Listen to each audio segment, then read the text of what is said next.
nome é Eliseu Vaide, eu sou cenógrafo, figurinista, diretor de arte. Nessa videoaula, na verdade, assim, eu vou tentar passar um pouco através das minhas experiências, o meu processo criativo. Eu comecei trabalhando com direção de arte há muito tempo atrás.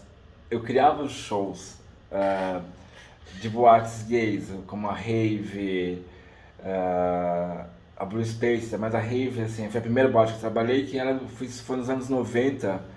Eu criava os cenários, os figurinos, os números das drag queens naquela época. E eu comecei a trabalhar com isso, assim, trabalhei muito tempo aqui em São Paulo na noite. E aí depois eu mudei para Berlim.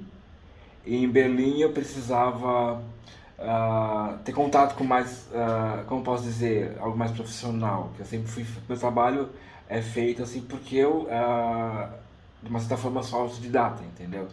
Então, assim, eu precisava criar mais base no meu trabalho, então eu fui estagiar no Berlin Ensemble, onde eu fiquei 3 anos lá, aprendendo e trabalhando também. No meu terceiro mês eu já comecei terceiro mês de estágio foi interrompido porque eu comecei a trabalhar já, comecei a desenhar figurinos para óperas na Alemanha. E aí eu fui pegando experiência essa foi realmente a minha escola. E o formato de trabalho lá, que eu aprendi lá, eu acabei refletindo até hoje em dia na forma que eu trabalho. Lá na Alemanha, assim, quando eu aprendi a trabalhar com figurino,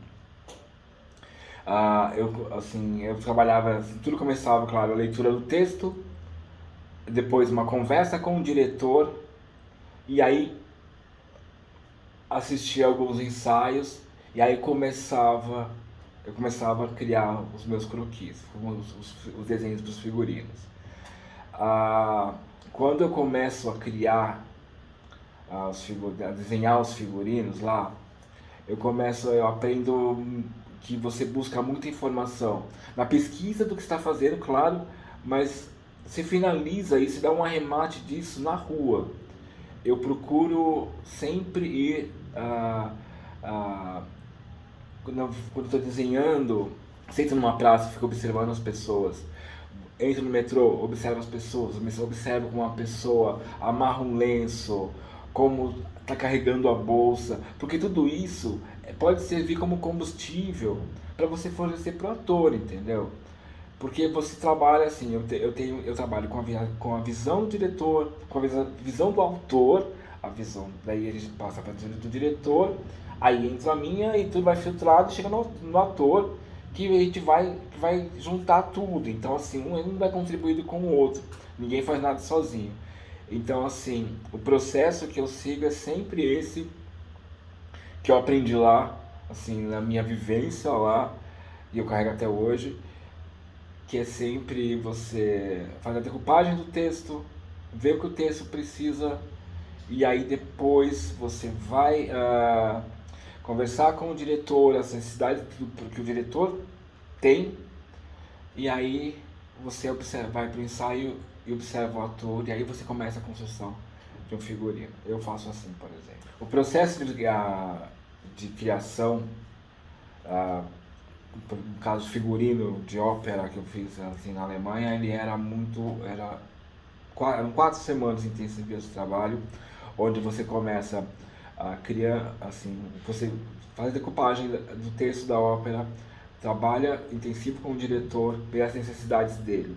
A partir disso, começa a desenhar, você desenhando tudo, você apresenta os desenhos são aprovados ou não, você vai afinar as coisas de acordo com a direção necessita. E aí você já começa na produção.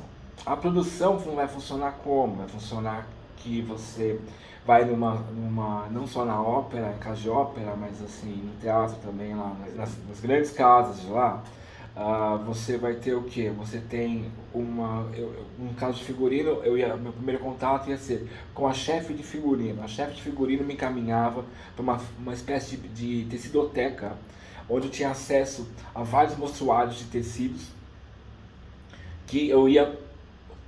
Ela também me ajudava a escolher tecidos para compor a confecção do meu trabalho, do figurino, de cada figurino, entendeu? E aí depois disso, de todo figurino escolhido, os tecidos escolhidos, você passa para quê? Você vai pegar os seus desenhos com os tecidos que já vão estar a caminho, vai ser feito o pedido para a modelista.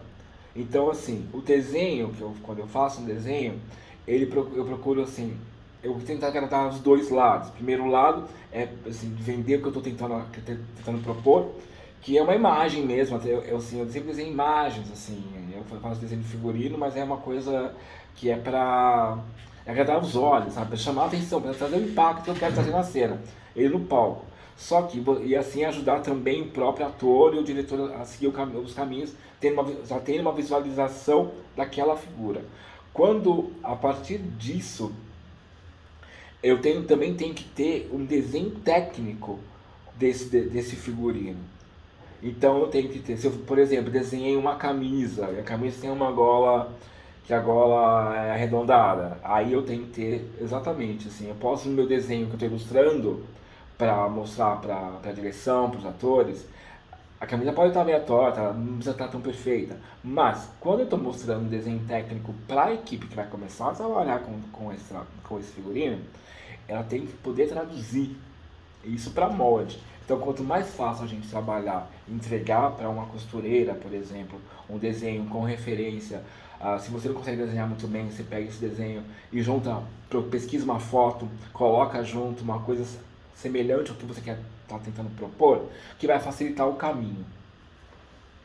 É interessante na Alemanha, que eu gostava muito, que o figurinista também, no caso de ele fazia também a parte que o visagista que faz, né? Porque ele propõe o cabelo, até mesmo o nariz, por exemplo. Eu tive experiência de, não trabalho que eu fiz, mas trabalho que eu observei, no caso do Berlin Ensemble, onde eu aprendi, que era, eu não esqueço, era uma produção do Bob Wilson, que o Jacques Renault, que é o figurinista dele, que era a produção era Leonce Lena, ele tinha a possibilidade de mudar o nariz das pessoas, sabe? Então a maquiagem é incrível. Então assim, lá tinha a possibilidade de propor a maquiagem também, não era separado como um visagista faz aqui. Então assim, mas era bem interessante fazer isso, trabalhar com isso, fazer essas coisas lá. Deu para aprender bastante. Quando eu falo de decupagem do texto, é realmente, você vai pegar o texto e vai ver tudo que precisa. Quando eu falo precisa, a gente está falando da visualidade, né? Visualidade, por exemplo, está falando do adereço. Se tá, no texto está pedindo um casaco vermelho, então você vai ter que. É o seu casaco vermelho, mas assim, o texto está pedindo um, então você vai criar o seu, vai fazer o seu. Entendeu? E aí vai colocar, tá pedindo uma escada, tá pedindo uma cadeira. Então assim, você vai buscando todos os elementos que o texto está pedindo para você materializar isso e levar para a cena, entendeu? Então você vai pegando tudo que o texto está pedindo, todos os adereços, todos os elementos, sabe, que eu digo assim, de cena que o texto está pedindo, você vai buscando a decupagem, você vai ler o texto inteirinho e vai lá buscando tudinho, põe no seu caderninho, vai anotando tudo, separa, tudo bem.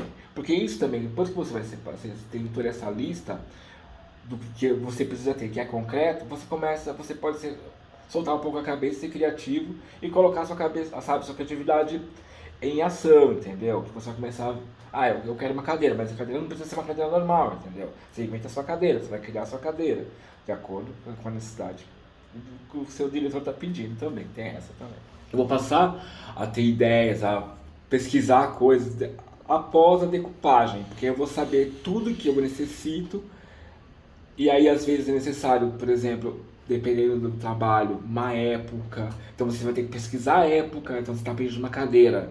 Então, assim, se o diretor está trabalhando, não importa, quando o texto foi escrito, mas o diretor está querendo colocar isso numa outra época, talvez uma época mais antiga do que o texto foi escrito, você vai ter que pesquisar o vestuário, vai ter que pesquisar o mobiliário dessa tal época. Então, primeiro faz a decupagem e depois vem com a parte criativa, mas assim, se tem uma época, um tempo estabelecido, então você tem que trabalhar em cima, vai começar a sua pesquisa a partir disso. Se você não tem um tempo estabelecido, é livre, aí você começa a ser criativo e vai embora, entendeu? Assim, usando essa criatividade para trazer tal peça, tal elemento para a cena, porque o diretor está precisando. Depois da decupagem e da conversa com o diretor, eu vou passar a frequentar um pouco os ensaios para ver o que eles já têm em mente, sabe? Para saber o que eles estão fazendo já na cena, e a partir disso que eu conheci cada ator, que eu vi movimentação, aí eu vou começar eu vou começar a desenhar, vou começar realmente a aprofundar mais minha pesquisa e vou começar a partir para os desenhos, entendeu? Eu vou desenhando, eu vou pegando as informações, por exemplo, recortes, referências, eu vou montando um painel na parede, vou colocando tudo na parede, as referências que me agradam, ou até mesmo você pode fazer um livro, mas eu prefiro a parede, eu gosto sempre de estar olhando, visualizando, porque você vai linkando uma imagem com a outra, entendeu? Ainda mais quando está fazendo cenário e o figurino, você vai poder ajudar a afinar a cor, você consegue fazer uma colagem, você tem o desenho do seu cenário, você desenha o figurino, você consegue fazer uma colagem sobrepondo no outro, de repente você já consegue ter uma ideia de visualização, entendeu? Como a cena pode ficar, como pode reagir, entendeu? As cores umas com as outras e por aí vai. No processo criativo, a importância de eu assistir ao ensaio é conhecer os corpos, é conhecer quem vai estar vestindo o figurino que eu estou propondo, quem vai estar habitando aquele cenário que eu também estou propondo, entendeu? As proporções do corpo naquele cenário, a proporção se eu posso criar outra proporção para o corpo daquele ator também, para interagir com o cenário, entendeu? Então é muito importante conhecer primeiro quem vai usar. Não dá para você desenhar um figurino para ninguém e ficar procurando o ator. Não é isso. É uma pessoa certa. Então você vai trabalhar em cima do biotipo daquele ator. Você vai conversar com o ator, você vai ter uma troca com ele, porque ele também já tem alguma ideia.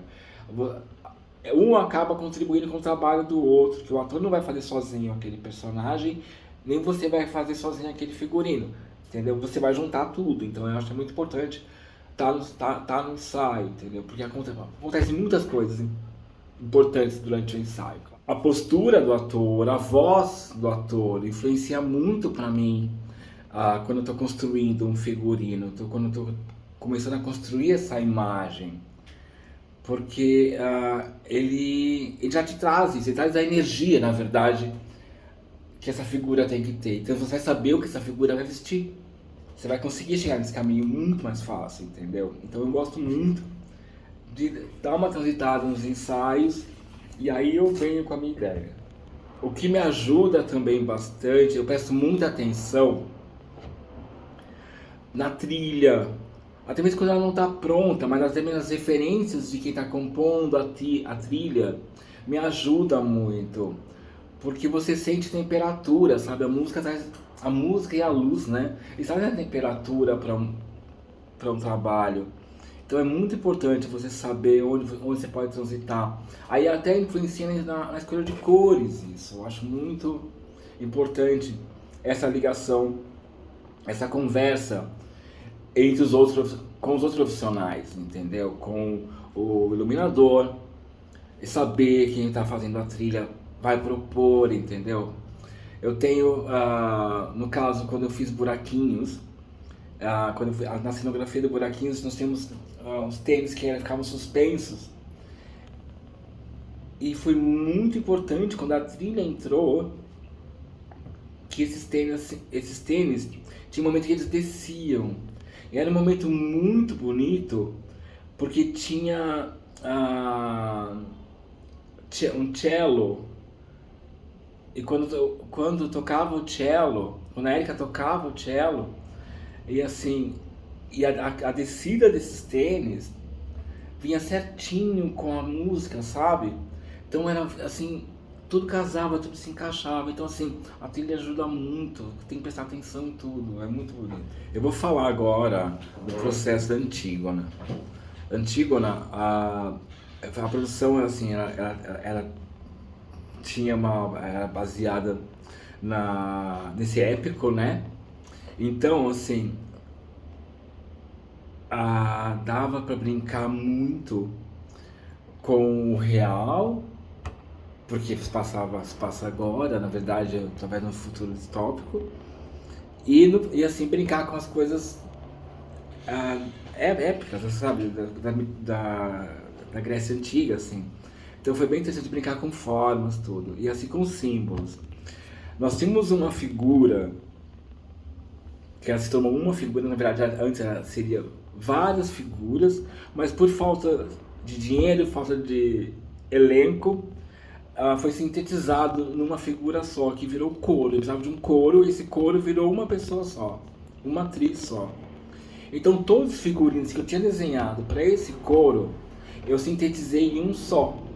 A princípio você via fragmentos de todas essas figuras. Seria uma senhora que trabalhava como empregada doméstica, tinha uma prostituta, uma garota e uma senhora uma mulher velha. E aí, primeiro você conseguia visualizar fragmentos dessas figuras e depois todas numa só. E esse coro acabou tinha uma dimensão como se fosse um orixá. Ela ficou muito grande, sabe? Porque era fragmentos de todos esses figurinos num figurino só. Então ficou muito bonita, ficou grande. Então assim, foi a possibilidade, a necessidade de sintetizar por falta de dinheiro, por falta de elenco, e também por causa da pandemia também, porque não tinha como ter tanta gente trabalhando junto. Então foi uma experiência muito interessante para mim, de poder criar várias figuras em uma só. Foi muito importante, isso foi muito interessante para mim. Na figura principal, que era Antígona, ela era uma mulher que estava em plena pandemia trabalhando, indo pra rua, sabe?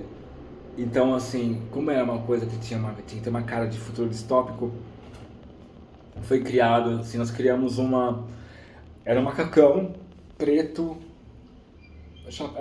um boné. Era uma coisa meio operária, e ao mesmo tempo, em outras cenas, ela parecia extremamente glamurosa, que era um vestido de veludo bordô, todo drapeado à mão. Essa escolha de mostrar essas duas facetas dessa figura também foi muito interessante trabalhar de coisas e poder ter a liberdade de fazer. Falar de um outro trabalho que eu fiz, que foi o 1300 graus, dança performance. Nesse trabalho, eu estava falando de vulcão, tinha muito a ver com vulcão, né? Com essas explosões, os fragmentos, né? E aí nós acabamos criando tentando materializar esse vulcão com barro, né? E assim, os fragmentos, então vamos pensar, ok, começamos a usar cacos de jarros de barro. Então foi criado, eu criei um espaço de 1 metro quadrado, só com cacos de barro, e criei uma instalação que eram suspensos em cabos de aço bem finos, outros cacos de barro que ficavam em movimento, porque essa instalação era motorizada. Esse movimento criava atrito do caco que ficava no piso com o suspenso.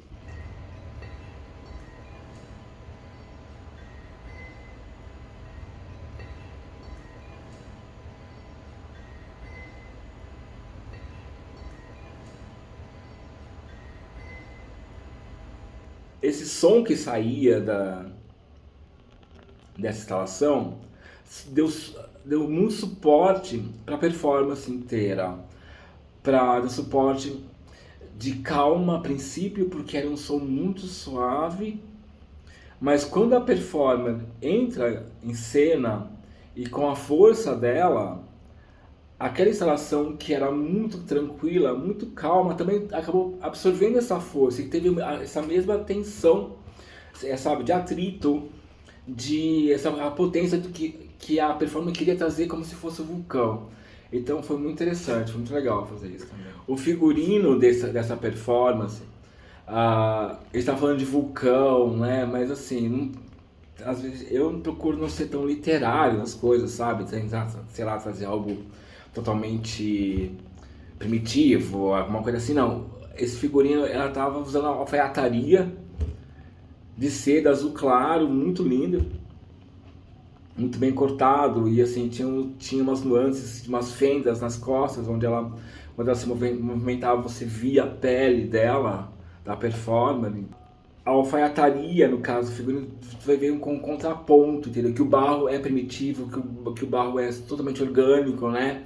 E a alfaiataria trouxe uma contemporaneidade para a visualidade, porque colocou a performance num outro lugar. Uma coisa que nesse trabalho eu achei bem importante é porque eu sempre costumo trazer, quando eu falo, conversar com um performer, conversar com um ator, com um cantor, é sempre trazer um pouco dele, da vida dele também para aquilo, né, para o seu trabalho, para aquele momento, para ele se sentir apoiado.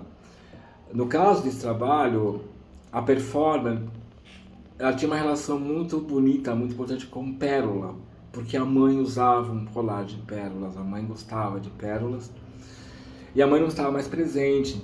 E eu achei muito bonito e também muito importante dar esse presente para ela, quando ela estivesse em cena, trazer essa presença dessa mulher. E eu coloquei botões de pérola nessa camisa, na camisa que ela usava. Então isso dá um apoio, dá um suporte, é só para ela isso. Mas isso vai fazer ela explodir pra gente, pro público, entendeu? Dá um apoio, isso é muito importante. É o mesmo caso quando eu fiz agora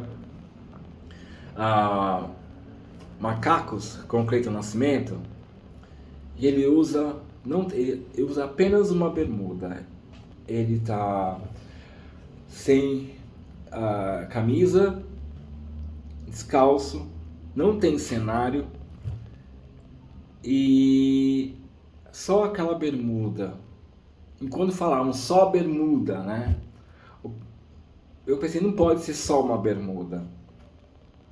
Essa bermuda tem que funcionar como cenário, essa bermuda tem que funcionar como figurino, claro, a função dela, mas ela tem que dar um apoio para ele. Assim, o cenário, quando eu falo funcionar como cenário, tem que ser grande, sabe? Tem que ocupar aquele espaço, assim, ajudar ele a ocupar aquele espaço. Então, eu pesquisei primeiro um corte que desse conforto, liberdade para ele se fazer qualquer tipo de movimentação, e partir depois para a escolha de um material. E é o material que nós escolhemos foi o linho. O linho, eu gosto muito de trabalhar com linho porque ele vai criando ele vai amassando, então vai criando uma estrutura bonita quando a luz pega nele, quando ele absorve a luz. E ele tem muita história, o linho, né? Porque o linho, ele é mais antigo que o algodão. O linho, ele foi usado pelos reis egípcios, e com isso a gente acaba trazendo referências africanas, que é muito bom, é muito importante a gente trabalhar bastante com isso, isso. E as múmias eram envolvidas com linho, e as múmias ficaram até hoje, né? Graças a processo de embalsamento e o linho envolvido nisso. Então, assim, tem uma mistura com sagrado, com história. Então, assim, os reis, faraós usavam linho. Então eu queria deixar para ele claro que ele não estava usando só uma bermuda, ele estava usando uma bermuda de rei, entendeu? E isso deu super apoio para ele, isso dá muito apoio, isso conforta, isso deixa o ator mais seguro. No processo também acontecem, como eu posso dizer, incertezas, né? Você faz uma coisa, você não tá, fica sempre com aquela pulga atrás da orelha se você está fazendo o seu melhor. Tudo. Aconteceu comigo numa produção na Alemanha, eram 2 dias para a estreia, era a produção chama Teatro de Lúcio, e tem um vestido vermelho de uma cantora, uma cena de uma cantora de ópera, um vestido, o diretor queria um vestido que fosse assim com volume do vestido de Maria Antonieta. Eu tinha feito um outro vestido que eu achava bonito, mas não estava satisfeito. Eu estava no mercado de pulgas em Berlim, e aí eu olhei uma cortina que eu falei, uau, aquele vestido poderia ser desse tecido. E como faltavam 2 dias para a estreia, eu falei, não poderia ser, vai ser. Comprei a cortina e mandei fazer o vestido e ficou incrível. E tanto é que o vestido está até hoje, e até hoje eles usam esse vestido na peça. Então, assim, no meio do caminho, a gente tem que estar sempre atento. Se tem tempo para mudar, às vezes não é tão profissional isso, a verdade é essa, mas assim, se você tem uma relação boa com a direção, e você quer dar o melhor, você quer oferecer o melhor, eu não tenho problema, eu faço, eu tento fazer o meu melhor. Todo mundo tem referências, busca referências, eu busco referências na internet, eu busco referências em livros e revistas antigas, que eu gosto muito. Mas o que me chama muita atenção ultimamente, eu presto muita atenção aqui no centro de São Paulo, as pessoas em situação de rua. Tudo pra mim, eu observo, é muito duro, claro, é muito duro, mas vejo muita coisa de forma muito poética. A forma onde eles montam aquela casa, é uma casa sem paredes. Então você vê a disposição de a posição da cadeira, a posição de um móvel. Naquele espaço, embaixo do minhocão, você vê a forma como uma pessoa envolve um lençol ou até mesmo um saco de lixo preto no corpo, o drapeado que vem. São formas incríveis, são formas que você não... Eu, pelo menos, lá fora não aprendi a fazer um drapeado, a ver um drapeado daquele. Então são imagens fortes que eu sempre procuro carregar, trazer para mim, trazer para o meu trabalho, sabe? Volumes, sabe? Distâncias. É uma fonte de inspiração muito grande e eu adoro trabalhar com reciclagem também. Eu adoro trabalhar com marcação. Então, assim, a minha inspiração, eu vejo muita coisa na rua em São Paulo. E não só as pessoas em situação de rua, eu vejo nas pessoas, assim, a inspiração está realmente nas pessoas, está na conversa do metrô que você ouve aqui, assim, tudo inspira, a gente inspira, a cidade inspira isso. Eu estou mais na cidade. O que eu falei um pouco de processo criativo, depois assim do processo criativo você passa para a construção de tudo isso, né? Então é muito importante saber, primeiro, que você não faz nada sozinho, você não vai fazer nada sozinho. Tem na direção, assim, com a direção de arte, vem um leque de profissionais que, para apoiar, para você ter um resultado legal no trabalho. Então, assim, é muito importante você ter uma conexão boa com modernistas, costureiras, marceneiros, tapeceiros, cenotécnicos, pintores. É muita gente para trazer uma imagem, tanto em vídeo, mas tanto na cena, no palco, entendeu? Eu trabalho mais com palco, e para o palco é muita gente trabalhando para aquele momento. Então a gente tem que ter uma rede de apoio com esses profissionais. E assim, o conselho que eu dou é realmente esses profissionais que você vai encontrando na sua trajetória, sabe? Você vai pegando confiança em alguém vai pegando confiança em você, é uma troca. E você tem que realmente guardar esses profissionais como um tesouro para você, sabe? Porque sem esses profissionais, sem um assistente, sem você sabe, sem apoio você não faz nada. Ninguém faz nada sozinho. Teatro você não faz sozinho, sabe? Então eu achei muito importante saber que é um leque de pessoas, aderecistas, costureiras, pintores, marceneiros, tem que dar muito valor a isso, a esses profissionais, porque sem esses profissionais você não é nada. É a primeira vez que eu paro para falar sobre o meu trabalho, sobre a forma que eu trabalho, sobre o meu processo. Eu sou super tímido, não consigo falar direito, eu fico um pouco enrolado para falar, mas espero que eu tenha conseguido, sei lá, ajudar de alguma forma no processo criativo de uma outra pessoa, que a troca é muito importante. Então, muito obrigado